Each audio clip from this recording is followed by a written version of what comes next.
ఈ రోజు యొక్క ప్రాధాన్యత వరల్డ్ డిజేబుల్డ్ డే. మనకి అన్ని అవయవాలు సరిగా ఉన్నాయి, ఏ పనైనా చేయగలం, చక్కగా చూడగలము, మాట్లాడగలము, వినగలము, అన్నీ చేయగలము.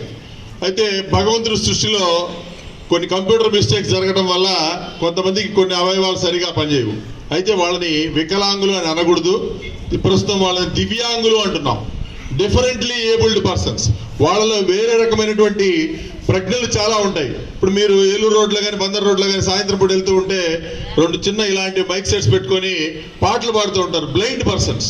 మరి వాళ్ళకి ఎంత జ్ఞాపక శక్తి ఉంది, చూడకుండానే ఎన్నో పాటలు పాడతారు. అంటే ఒక అవయవం ఏదైనా మనకు సరిగా పనిచేయకుంటే భగవంతుడు ఇంకొక అవయవానికి మంచి శక్తిని ఇస్తాడు, వాళ్ళ జ్ఞాపక శక్తి చాలా ఎక్కువగా ఉంటుంది.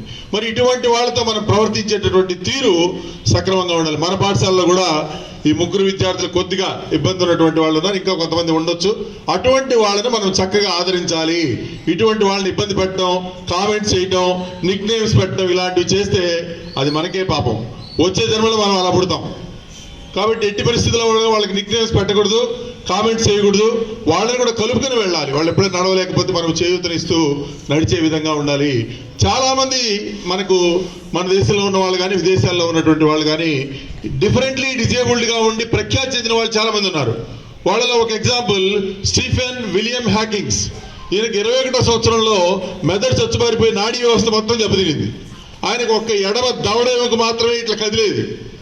దాని ఆధారంగా ఎంతో మంది కంప్యూటర్ టెక్నాలజీతో ఆయన దవడతో ఇలా గెస్సర్స్ ఇస్తూ ఉంటే ఏం మాట్లాడుతున్నాడో తెలుసుకుని ఆయన విపరీతమైనటువంటి ఉన్నత విద్యావంతుడు, ఎన్నో వాటిలో డాక్టరేట్ చేసినటువంటి వ్యక్తి. ఆయన దవడ కదిలిచ్చే దాంతోనే ఏం చెప్తున్నాడో కంప్యూటర్ ద్వారా విషయ పరిజ్ఞానాన్ని సేకరించి విద్యార్థులకు క్లాసులు చెప్పినటువంటి వ్యక్తి స్టీఫెన్ హాకింగ్స్. మరి ఒక అవయవ లోపం ఉన్నంత మాత్రాన ఆయన ఏమన్నా తక్కువ? వరల్డ్ లో బ్రహ్మాండమైనటువంటి ఒక ప్రఖ్యాతమైన సైంటిస్ట్ గా కృష్ణ బిలాల్ గురించి పరిశోధన చేసినటువంటి వ్యక్తి. అలాగే సుధా చంద్రన్ ఒక యాక్సిడెంట్ లో కాలు పోయింది ఆమెకి, మళ్ళీ ఆర్టిఫిషియల్ లెగ్ పెట్టుకుంది. మనం 2 కాళ్ళు సరిగా ఉండి నడవడానికి బాధపడతాం, డాన్స్ చేయడానికి చాలా ఇబ్బంది పడతాం. ఆమె ఆర్టిఫిషియల్ లెగ్ తో బ్రహ్మాండమైనటువంటి ఆ యాక్సిడెంట్ కాకముందు ఎంత బాగా డాన్స్ చేసిందో తర్వాత కూడా అదే విధంగా డాన్స్ చేసి ప్రఖ్యాత ప్రదర్శనలు ఇచ్చింది.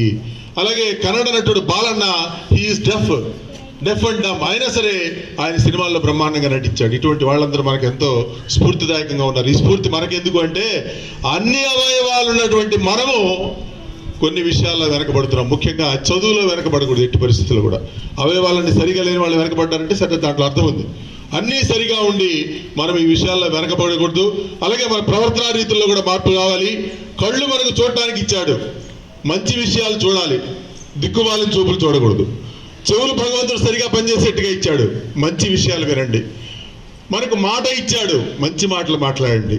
మనకు అన్ని అవయవాలు ఇచ్చినందుకు భగవంతుడికి ప్రతిరోజు మనం దండం పెట్టుకొని ప్రతిరోజు ఒక పొద్దున మధ్యాహ్నం సాయంత్రం నమస్కరించినా కానీ తప్పులేదు.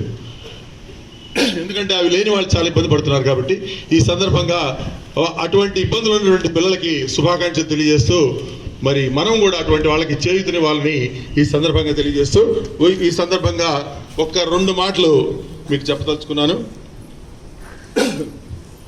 వీళ్ళు ఎలాంటి వాళ్ళంటే ఆకాశం నుంచి ఊడిపడ్డాం అనుకుంటారు, చాలా అమాయకంగా ఉంటారు.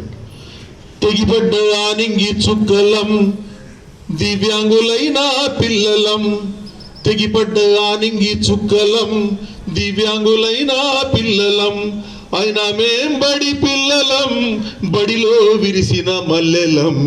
అయినా మేం బడి పిల్లలం, బడిలో విరిసిన మల్లెలం. కంటి చూపు సరి లేదు, కాలినడకలో స్థిరం లేదు. కంటి చూపు సరి లేదు, కాలినడకలో స్థిరం లేదు. వినికిడే తక్కువగా ఉంది, మాట తిన్నగా రానంటుంది. అయినా సరే ఆ దేవుడు మా రాత ఇట్టెందుకు రాశాడో, ఆ దేవత మా గీత ఇట్టెందుకు గీసిందో ఎవరికి తెలియదు ఇదే ఎందుకు జరిగిందనేది. అందుకని వాళ్ళు ఏమంటున్నారంటే, మమ్ము తక్కువగా చూడవద్దు, మేము అన్నింటిలో నా కద్దు. మమ్ము తక్కువగా చూడవద్దు, మేము అన్నింటిలో నా కద్దు. తెగిపడ్డ ఆనింగి చుక్కలం, దివ్యాంగులైన పిల్లలం. అయినా మేం బడి పిల్లలం, బడిలో విరిసిన మల్లెలం. ఒక్కసారి వాళ్ళకి అభినందనలు తెలియజేద్దాం. Thank you.